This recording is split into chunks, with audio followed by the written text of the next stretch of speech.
the first thing I want to do is address what we thought was a mistake in the notes. So open to this page 8.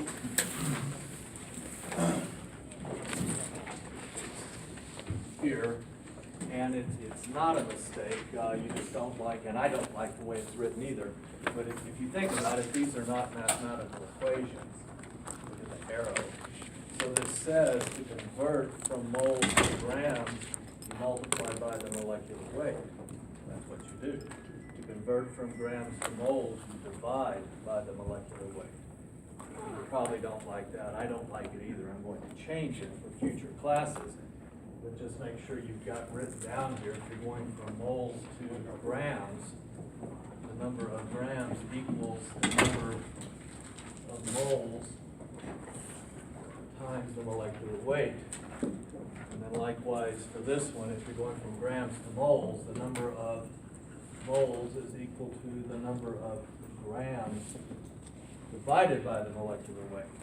And this, of course, is the one that we so often use because the problems start with this many grams of something. So anyway, I sat down in my office. I said, well, I better check them all. And as I looked at them the way we looked at them in this room on, I guess it was Wednesday, I said, well, they're all wrong. And I said, well, now wait a minute. Those are not mathematical equations. Anyway, make note of that. Okay, the next thing I want to point out are that we can use some of these prefixes without using all of them. In other words, we don't have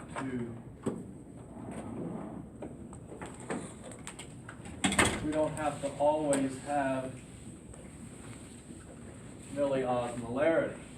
And some of this is obvious to you because you've seen on the practice quizzes. So for example, you could have a problem that said calculate the osmolarity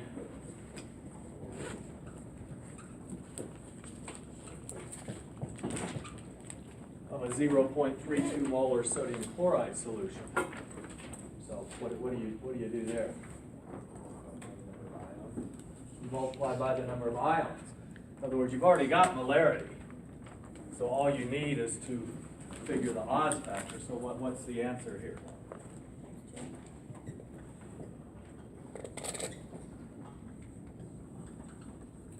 So there's no math there. All we needed was the number of ions. Another example where you'll see this type of thing, calculate the millimolarity.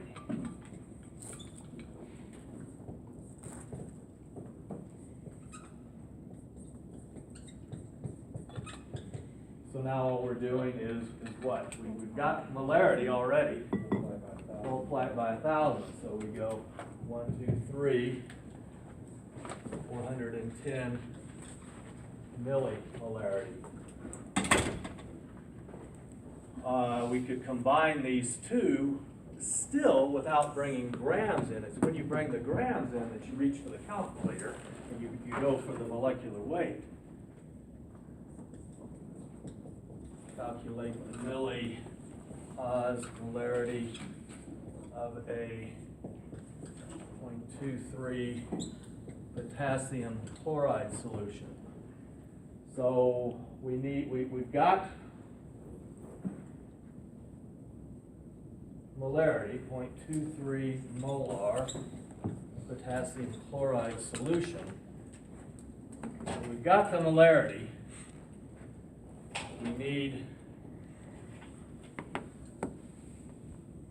the Oz factor and the milli factor. So what are we going to do? Let's multiply it by 2. So that gives us 0.46 osmolarity. And then what else are we going to do? So 460 milliosmolarity. So I give these type of little mathless math problems, just like the one that says, what's the percent solute in a solution that has 1 gram in 100 mils? The answer is 1%. I give those types of problems because they're quick and instantaneous, and they let me see if you know what Oz is. What do you do with Oz? What's milli? What do you do with milli? Do you understand the definition? It'd take a long, long time to give you, 20 problems on a quiz that all required a calculator. That's why I don't do that. Your quiz, when you take it in the lab, is that next week? Yeah. Okay. So of course, we've talked about the quizzes. I itemized all of that last week. But in terms of the solutions quiz, there are two parts.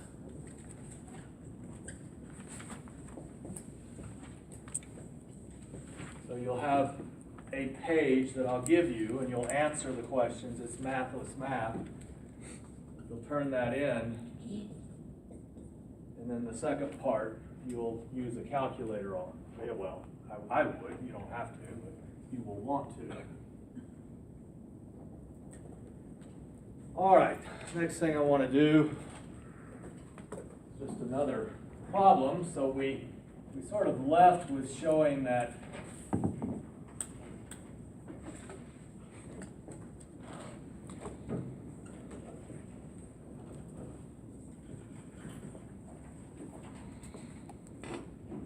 those things approximate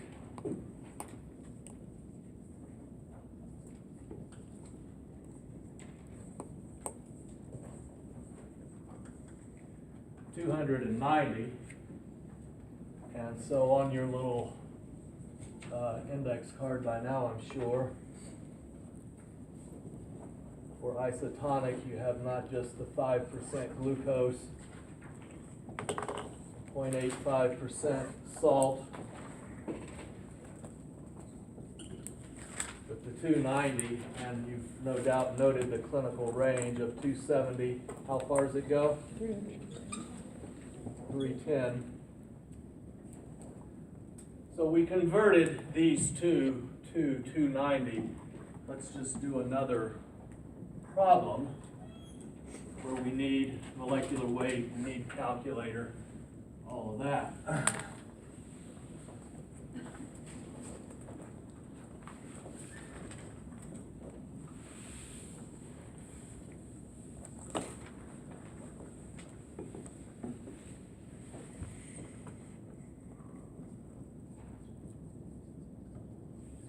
Okay, so we want milliosmolarity of a solution containing 0.037 grams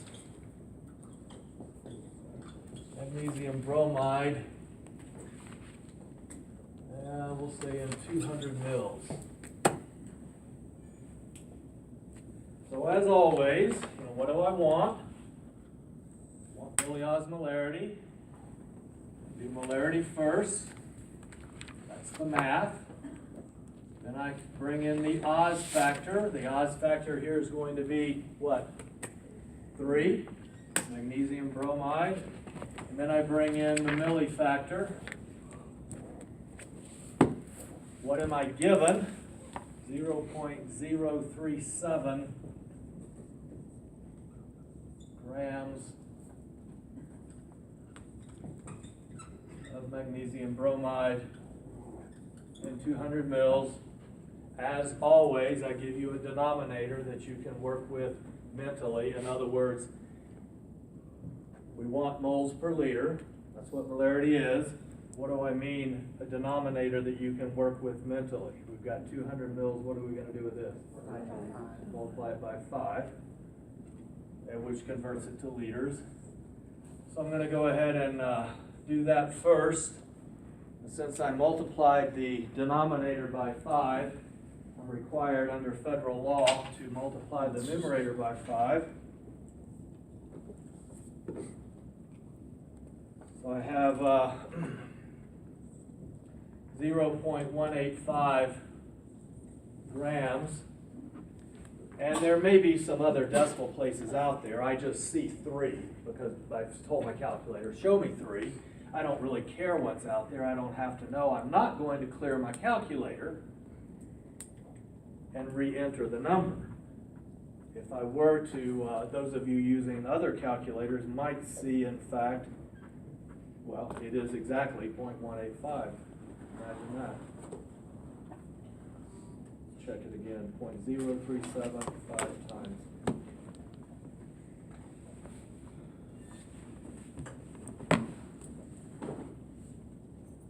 Yeah, it's exactly 0.185. Anyway, we've talked about that. If you use the calculator, use it. Don't quit using it in the middle of a calculation. What do I need that I don't have?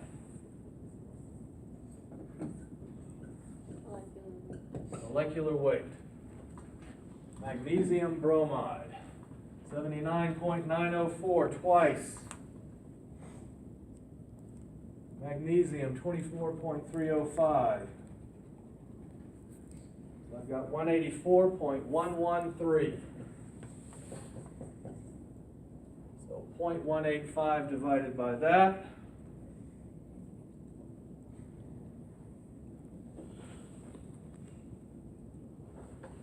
And all my calculator says is 0.001, but I guarantee you there are more decimal places out there. Some of you that are using other calculators see them. If I want to see them, I can. So some of you might see this.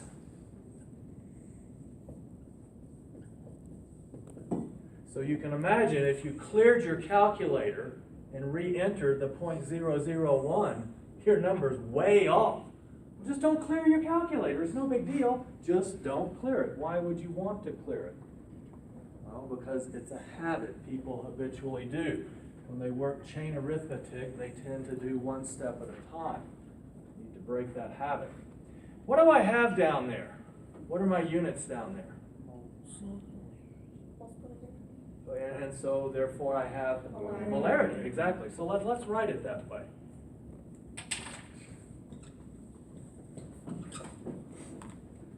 All right, so that's my molarity. Through with the math. Oz factor is 3. You told me that already. Milli factor is 1,000.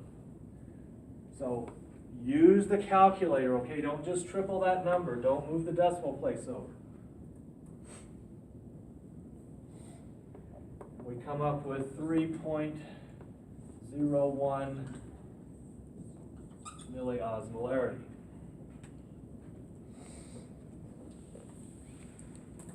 On some of the practice quizzes, you've seen problems that give you solution A and solution B and ask you to calculate the milliosmolarity of solution A and solution B and predict the direction of osmosis.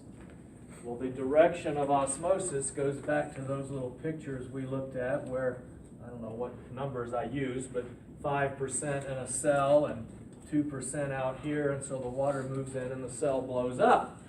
So if I give you two concentrations, calculate milliosmolarity of both, predict the direction of osmosis, the direction of osmosis is always toward the higher solute concentration. So it's simply a matter of working two problems like this and then stating which way the water will move, which again is always toward the higher solute concentration. Let's work one like that.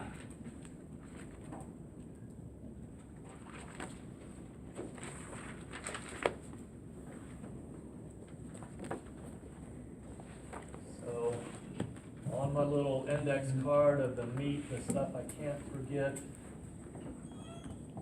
osmosis.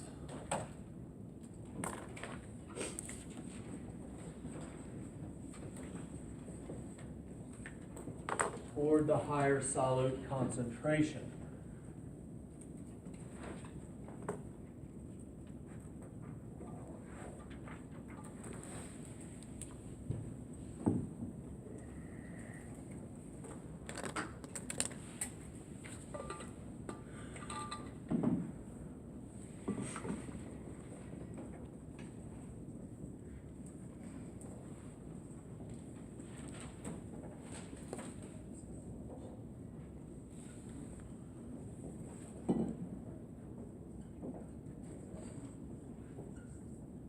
we've got solution A, 0.0341 grams of sodium bromide and 250 mils.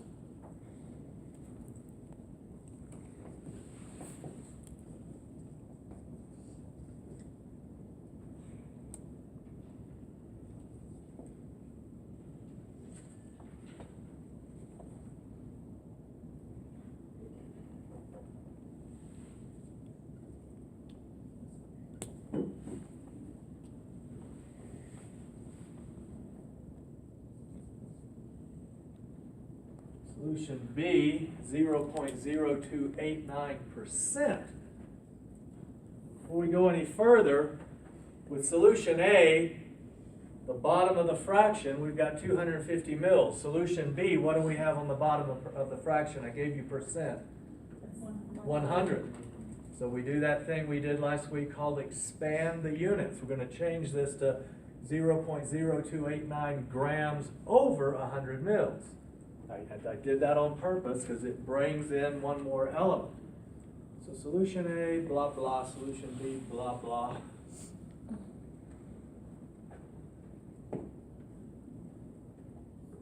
Calculate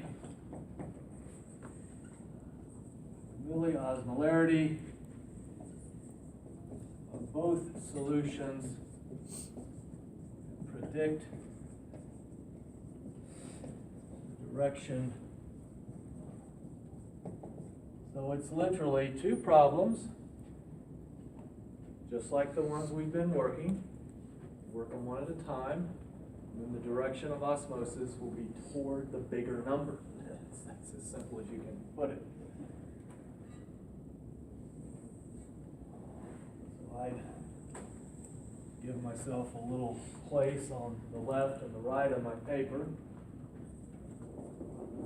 Solution A. First thing I'm going to do here is get the molecular weight of both. Sodium bromide, 79.904, 22.98977. Can you repeat that again? 0.98977.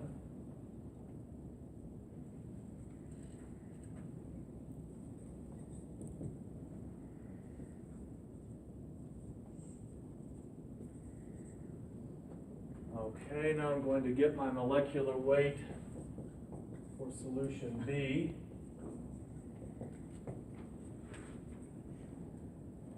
Calcium chloride, so I've got 35.453 twice. And 40.078 for calcium. So 110.984.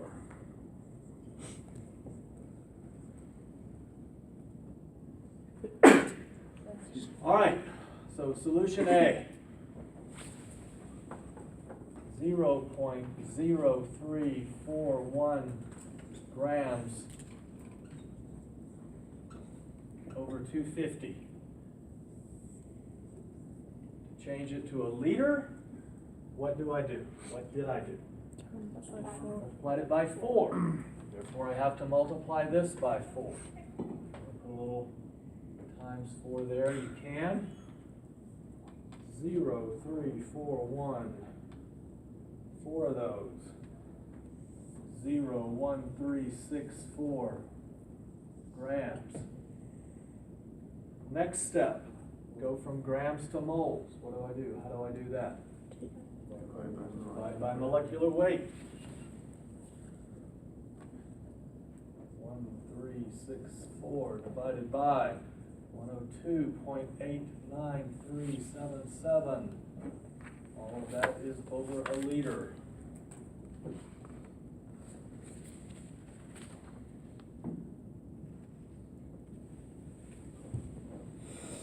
I have 0.001325639 moles per liter. Because I have moles per liter, I'm going to write it that way. And honestly, I wouldn't write this down. I'm just doing this so you have complete steps when you're at home. In fact, I wouldn't write any of it yet. I'd just do it, write down the final answer. 0.001325639 molar. Sodium bromide, what's my Oz factor? 2. So 2 of those. My milli factor 1,000. I'm going to round to 2 decimal places. 2.65 milli Oz molarity. So I'm going to be comparing this number to the one over there. The water will move toward the bigger number, the more concentrated solution. Okay, percent, that's grams over 100. So I've got 0.0289 grams over 100 mils. To change that to a liter, I multiply it by 10.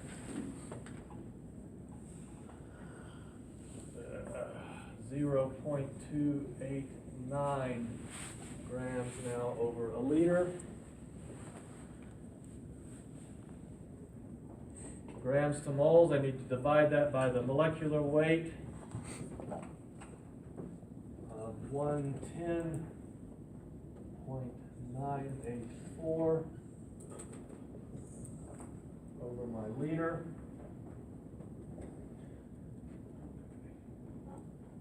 0.289.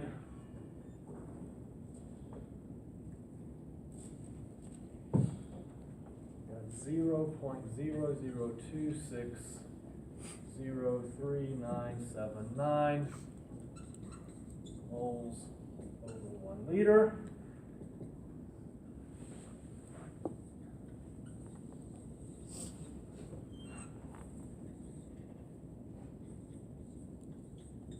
That is my molarity. Oz factor here is 3 because there are 2 chlorides.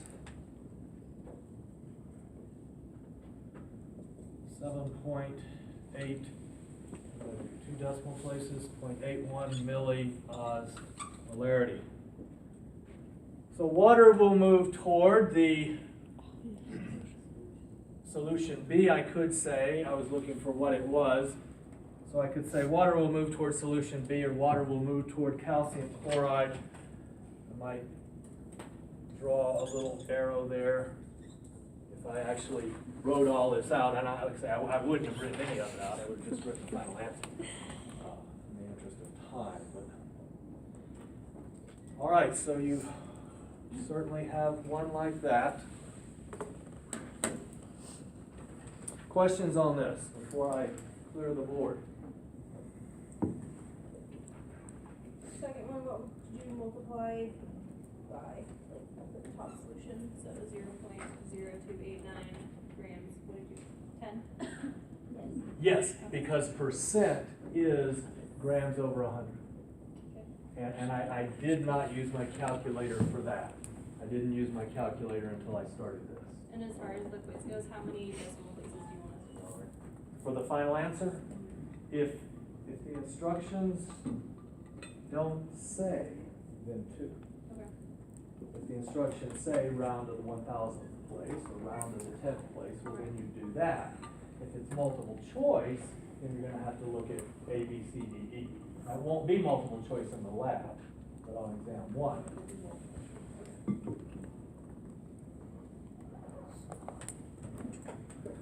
Okay, the other thing we need to consider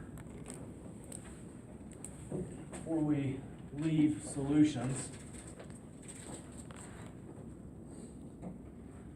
is molarity versus molality. And I probably gave you the impression last Wednesday that that's all we had left to do, and that's what we would do first this morning. Well,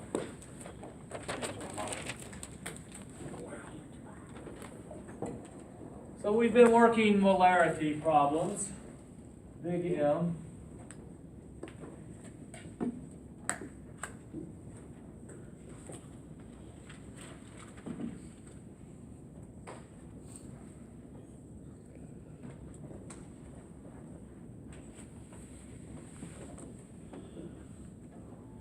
Now we're going to look at molality. small m.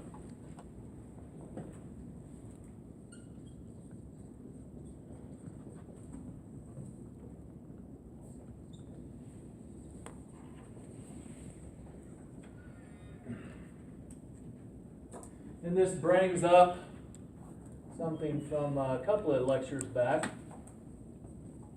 Solute plus solvent equals solution.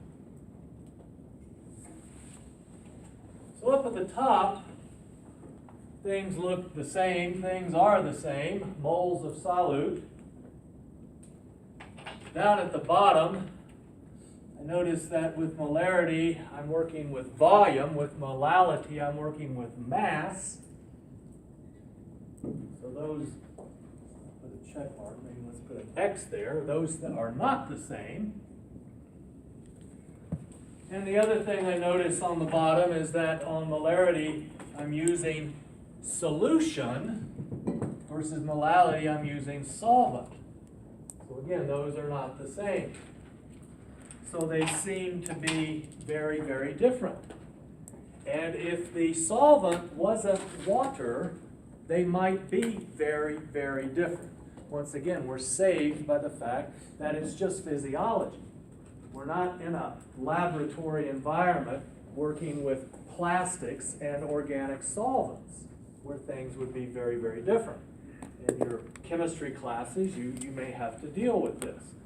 But what we find out, because the solvent is water, is that the difference is actually negligible.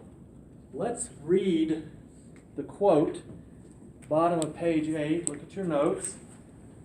So this is from the last edition of Guyton's textbook of medical physiology that I personally use, but I'm sure the quote is still in there. Guyton's textbook of medical physiology is the Bible of physiology, just as Gray's Anatomy is the Bible of anatomy.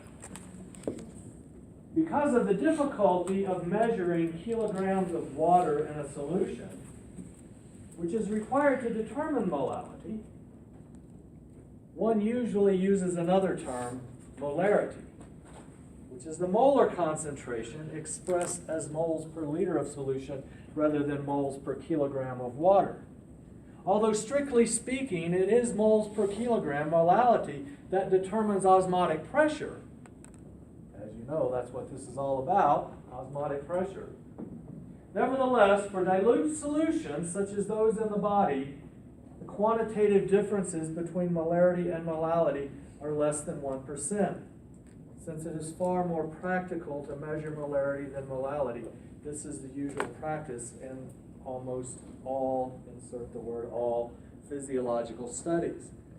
So again, that wouldn't work if the solvent wasn't water. But it does work because it's water. And I'm not just going to ask you to believe that. I'm going to show you. So recall from biology that the density of water is 1 gram per milliliter. What that means, of course, is 1 milliliter of water weighs 1 gram. Let's put this in silly American terms. Again, what this means is 1 milliliter of water. If I have a milliliter of water in my hand, that's not a lot. Okay, for perspective here, a teaspoon is 5 mils. So if 1 milliliter weighs 1 gram, 5 milliliters would weigh 5 grams. So if you have a teaspoon of water, you have 5 grams of water. That's what density is. What is the mass of a volume? But let's put that in silly American terms. It's 8 pounds per gallon. So next time those of you that use a Camelback, put a liter of water in it. Of course, a liter and a quart are about the same thing. Put a liter of water in it, that's 2 pounds, because there's 2 quarts in a gallon. When I did my double crossing of the Grand Canyon, starting on the south rim, running down to the river, up to the north rim, turn around and coming back. The way I went, it was 46 miles. I was very cognitive of how much water I carried. I didn't want to carry water when I didn't need to. Of course, you don't dare drink out of the river unless you want to die. Well, unless you can treat the river water and make it safe. But there are a couple of places along here where you can get water. So I didn't want to carry more water than I needed, but I didn't want to run out of water. So I was very cognizant of the fact that a single gallon of water weighs 8 pounds. Then go do something you're used to doing, measure your time, and then throw 8 pounds in a backpack and do it again. Or what if you had to carry 2 gallons of water? What if you had to carry 3 gallons of water because you're traveling through Death Valley? 8 times 3 is 20. It's a huge, huge deal. And so those are just the silly American terms. 1 milliliter of water weighs 1 gram. Teaspoon is 5 mils. So a teaspoon of water weighs 5 grams. Well,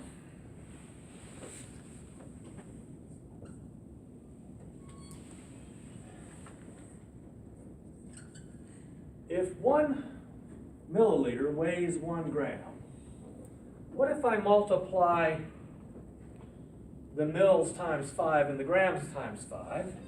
So I'd have 5 grams and 5 mils. Done that repeatedly now, ad nausea, with my teaspoon example. But what if I multiply the mils times 1,000? What do I have? I don't want 1,000 mils as my answer. What do I have? A liter. And what if I multiply a gram times 1,000? What do I have? I don't want 1,000 grams as my answer. What do I have? I'll be doggone. For water, a liter and a kilogram are the same frickin' thing. So there's no difference here. We can change that X to a check mark. So now we have to deal with the difference between the solution and the solvent. Once again, when you make Gatorade, you put the powder in there. Do you add a liter of water, or do you add enough water to make a liter of Gatorade? Well, I don't care. I don't know. You read the bottle and the instructions and see. But if I have a vessel and I put 2 cups of sugar and then 1 quart of water versus 2 cups of sugar and enough water to make 1 quart of solution. So I do it both ways in the kitchen. 2 vessels, 2 cups of sugar go in, then 1 quart of water. Another vessel, 2 cups of sugar go in, enough water to make 1 quart of solution. I'm going to have very, very different solutions because 2 cups of sugar, that's going to halfway fill my quart vessel. But, what if instead of 2 cups,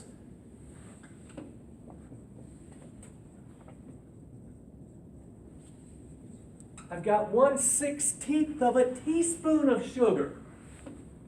And then I add 1 quart of water versus, instead of adding a quart of water, enough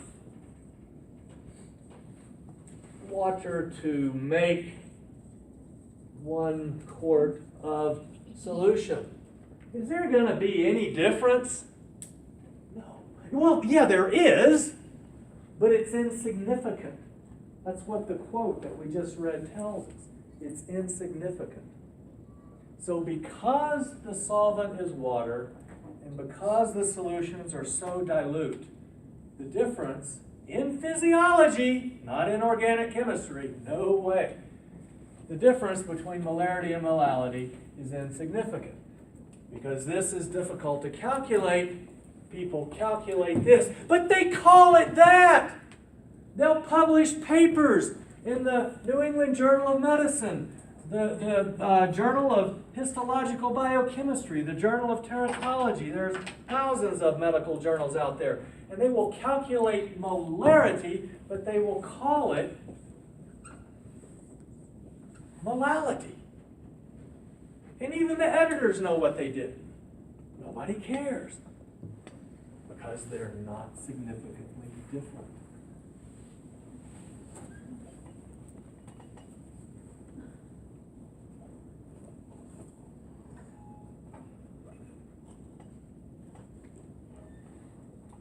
Okay, so on your list that's become your index card, molarity versus molality.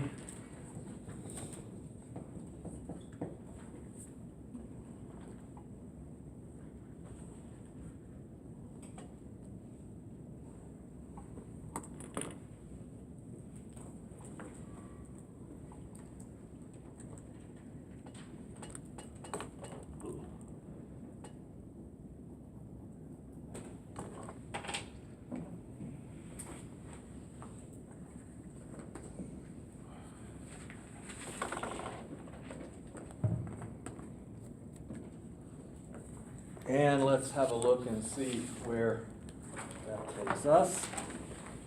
Biochemistry, I would assume.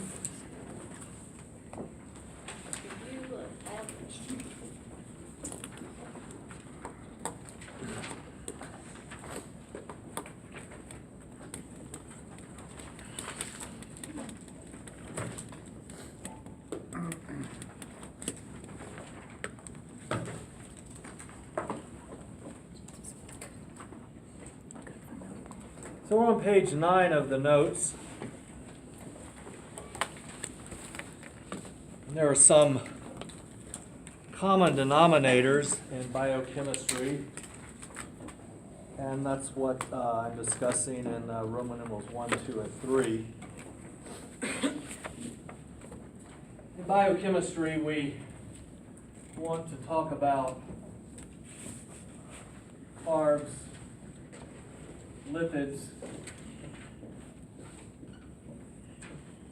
and proteins. Now you've already reviewed nucleic acids on your own, so we won't be talking about that. That was in the prerequisite document.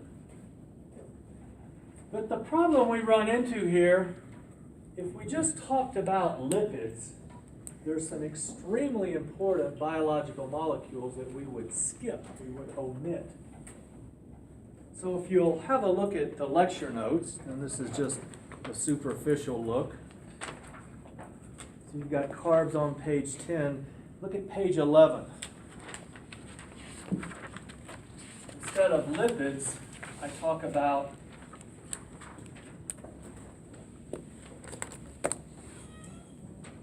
hydrophobic molecules.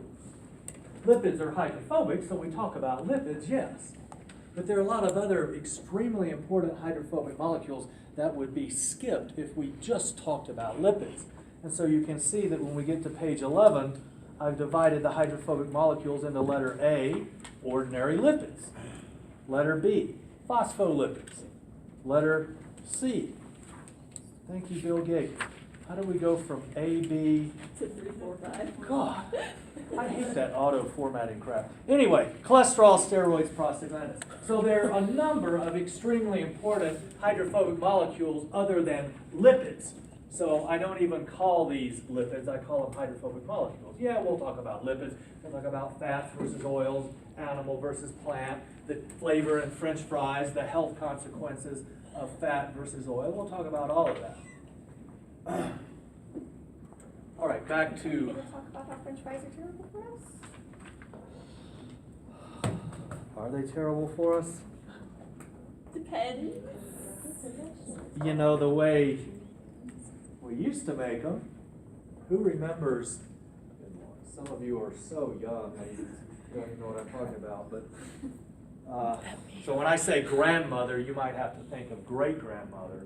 But my grandmother kept a coffee can to the left of the stove. Yes, coffee came in cans, metal cans. There was no Keurig. And if you didn't have a Keurig, there was no plastic thing for the, it came in cans, and Mamaw kept a metal coffee can to the left of the stove.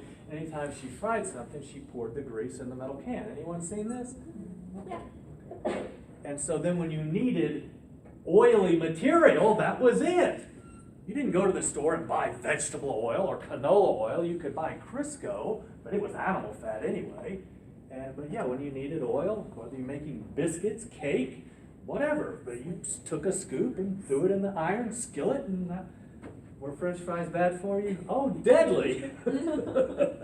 You know, but so we'd sit down, we'd have, and my mother didn't cook this way. My mother was a nutritional biochemist. And Mamaw actually had an advanced degree as well, but she did cook in the traditional Southern way. So we'd sit down, we'd have fried fish, French fries, hush puppies, or we'd have fried pork chops, and you'd make the gravy out of the meat drippings. Are you reminiscing about how good that is? We all want to go to Cracker Barrel now. And Mama would say, "Oh, meat drippings never hurt anybody." My grandmother still cooks like that. Does so, she? Make homemade fish fingers, and that's what she used. Yeah. We catch the fish ourselves, and that's how. Yeah, well, yeah, we'd catch the fish, absolutely. Yep.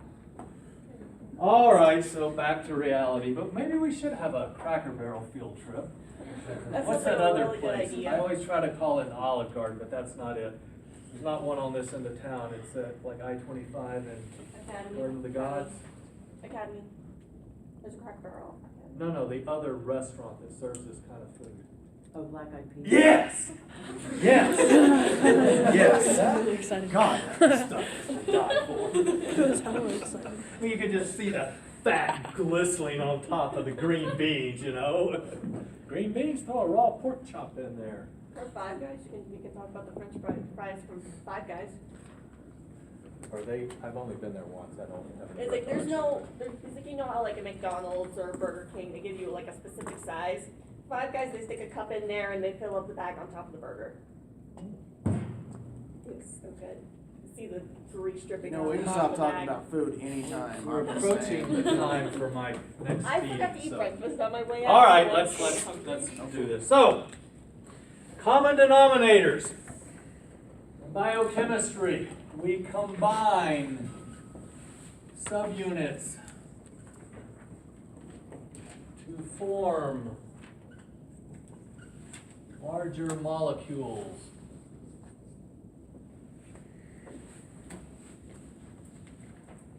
We could say a monomer plus a monomer equals a dimer.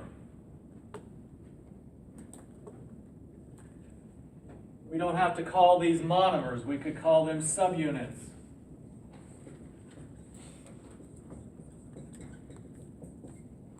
We don't have to call them monomers or subunits. We might call them micromolecules.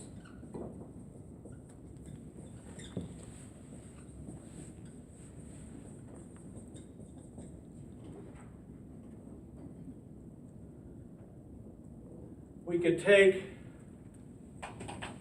a dimer and add a monomer to it and call the product a trimer. If we added another one,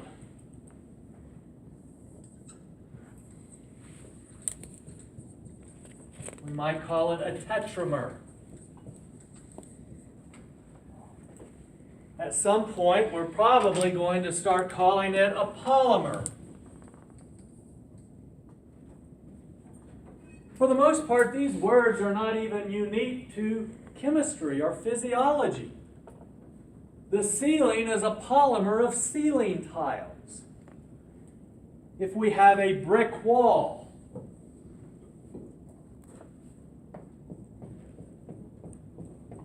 every brick in the wall is a monomer. The wall is a polymer of bricks. The polymer does not have to be a long chain. It can be branched. Recall quickly, no details are necessary, but the different structure of starch from glycogen, both polymers of glucose. throw cellulose into the equation. If you have a string of pearls, every pearl is a monomer. The string of pearls is a polymer of pearls. Another prefix that you may not have heard of is oligomer. Means few. Just as poly means many. There's no absolute number for oligo or poly. One of your Biology 111 teachers said, if it's more than 2 amino acids, call it a polypeptide. Instead of dipeptide, tripeptide, tetrapeptide, one of your Biology 111 teachers said, if it's more than 2, call it a poly. Somebody else's Biology 111 teacher said, don't call it a poly until it's more than 2. Who cares? They're relative terms. It's big. It's small. Yes, an elephant's big compared to a cow, but a flea is ginormous compared to a bacteria. So, what's many? What's a few? Any of you have kids? Dad, can I have a few dollars? What do they want? $3 or 300, 3,000. It's all relative. Now, di's 2, mono's 1, tri's 3, tetra's 4. But whether we're building carbohydrates or proteins or nucleic acids or lipids, we're always combining subunits to form something bigger. If we use some slightly less generic terms, because the terms we've been using we have applied to necklaces and brick walls,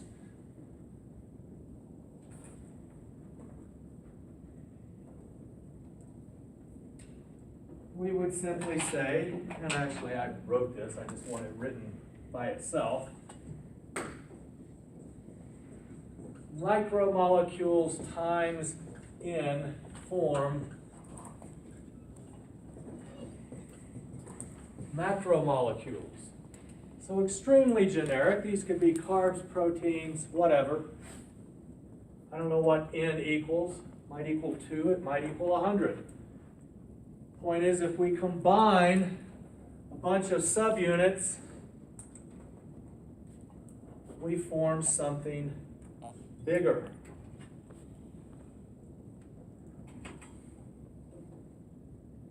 Now when we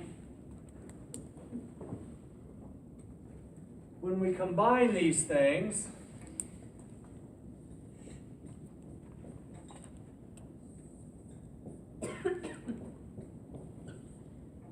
it's called dehydration synthesis. And that's on the notes if you need it. It's Roman numeral 3, letter A. But what that means is that we pull water out of the substrate.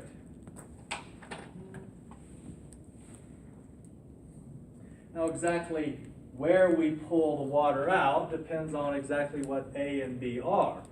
Your prerequisite document refers you back to the functional groups, so I'm sure you've reviewed those.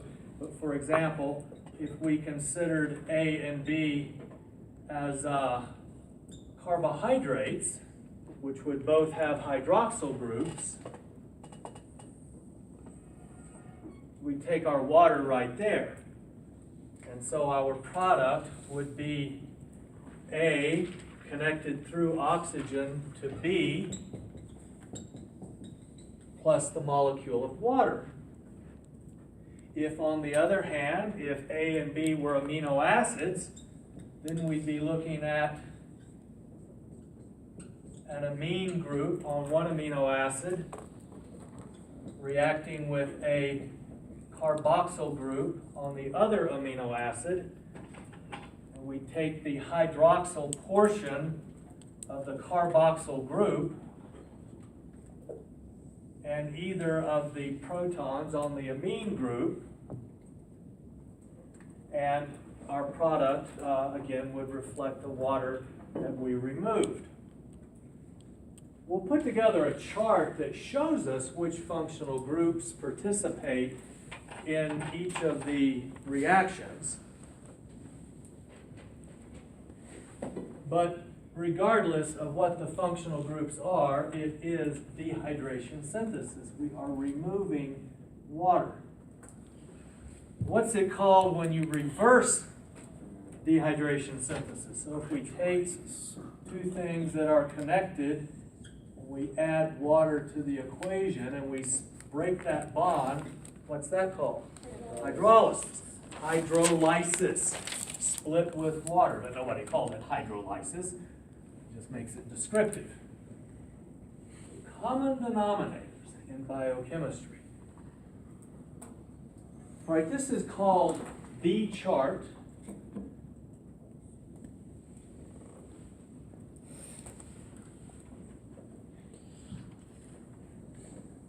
It's one of those things that I'll refer back to, kind of like when I refer back to your index card that has all of the solutions material that I kept a running column over here of. Or when I say the atlas, you don't have to ask me which atlas. The chart. Give yourself a clean sheet of paper turned sideways.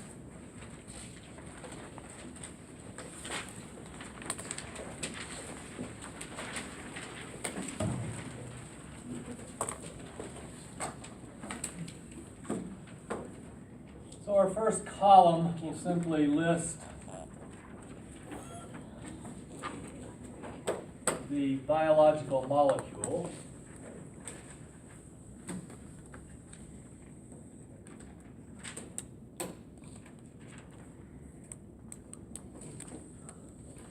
So we want carbohydrates, proteins,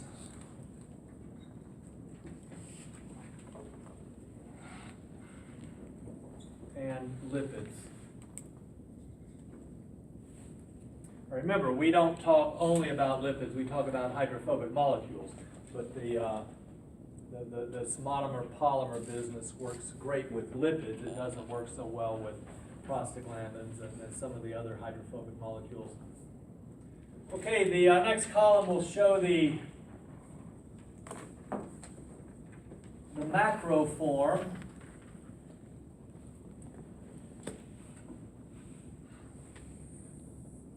So for carbohydrates, the macro form, of course, is a polysaccharide.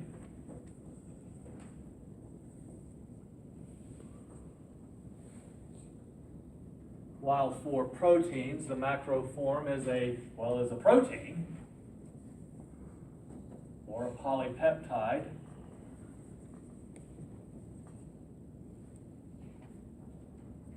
Sometimes students wonder, what's the difference between a protein and a polypeptide? Well, there really isn't any. But if it doesn't have a function, we're less likely to call it a protein and more likely to just call it a polypeptide. Because we could go into a laboratory and we could make polypeptides. That doesn't mean they have functions.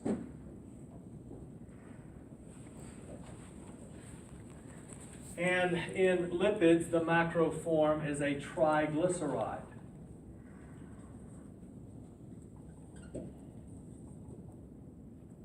Next column, we want the micro form.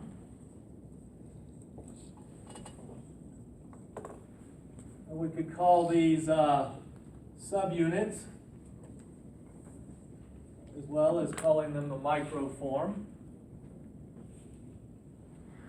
Carbohydrates, of course, polysaccharides, which they also are called complex carbohydrates. The polysaccharides are made from monosaccharides.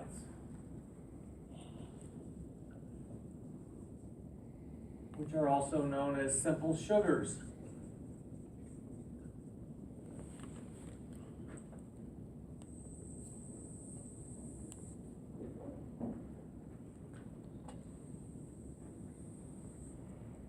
What about proteins or polypeptides? What's the micro form? What are they made of? No, not peptides. Amino acids.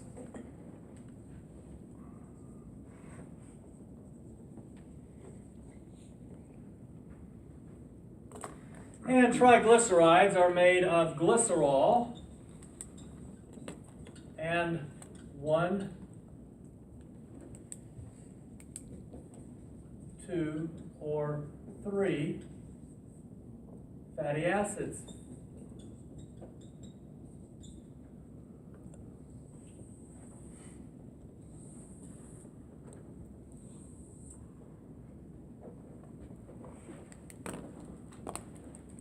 So what do we have? What words do we see, use? What prefixes do we see and use that are in between the monomeric form and the polymeric form? Well, it depends on what we're talking about.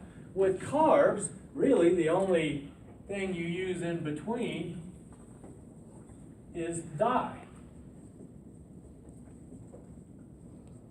I mean, if you worked with carbohydrates or sugars in a laboratory environment, you might have some that you call trisaccharides or tetrasaccharides or oligosaccharides, but in physiology, we rarely use those words.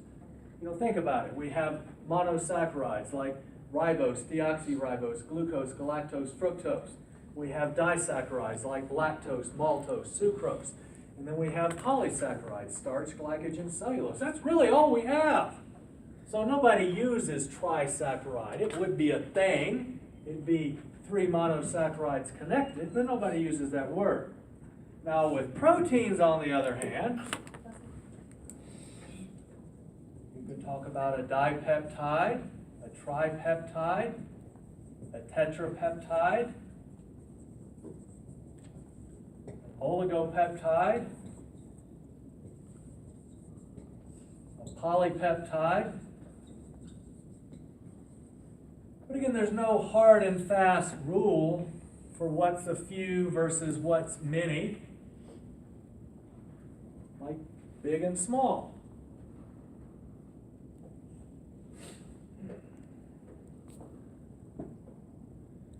As a matter of interest, separate sheet of paper, footnote, I'll write it here, and then I will erase it.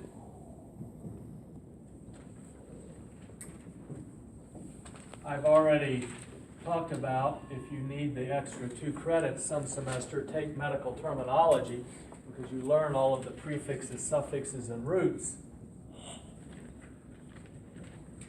And physiology, medicine, just gets easier when you start seeing some of the prefixes, suffixes, and roots used in other contexts. So we know that oligos, few, and polys, many. Dactyles, digit, are referring to digits. So oligodactyly is if you have less than 5 digits on a hand or a foot. Sometimes a child is born with 4 fingers instead of 5, or 4 toes instead of 5. Polydactyly is when you have more than 5 digits on a hand or a foot. Sometimes a child is born with 6 fingers or 6 toes.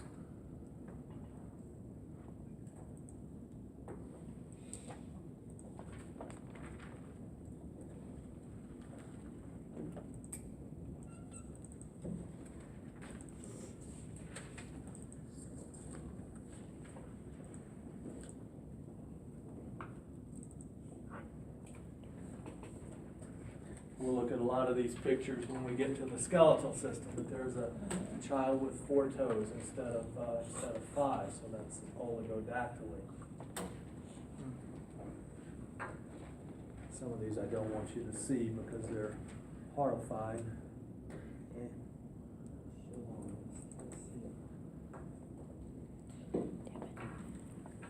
Although you'll see them when we get there, but there's a case of polydactyly. Also, what is the person missing? Have a thumb. So again, it's kind of cool when you see the prefixes, the suffixes, the roots used in different contexts, and that's all the more reason to take that medical terminology class if you ever need those 2 extra credits.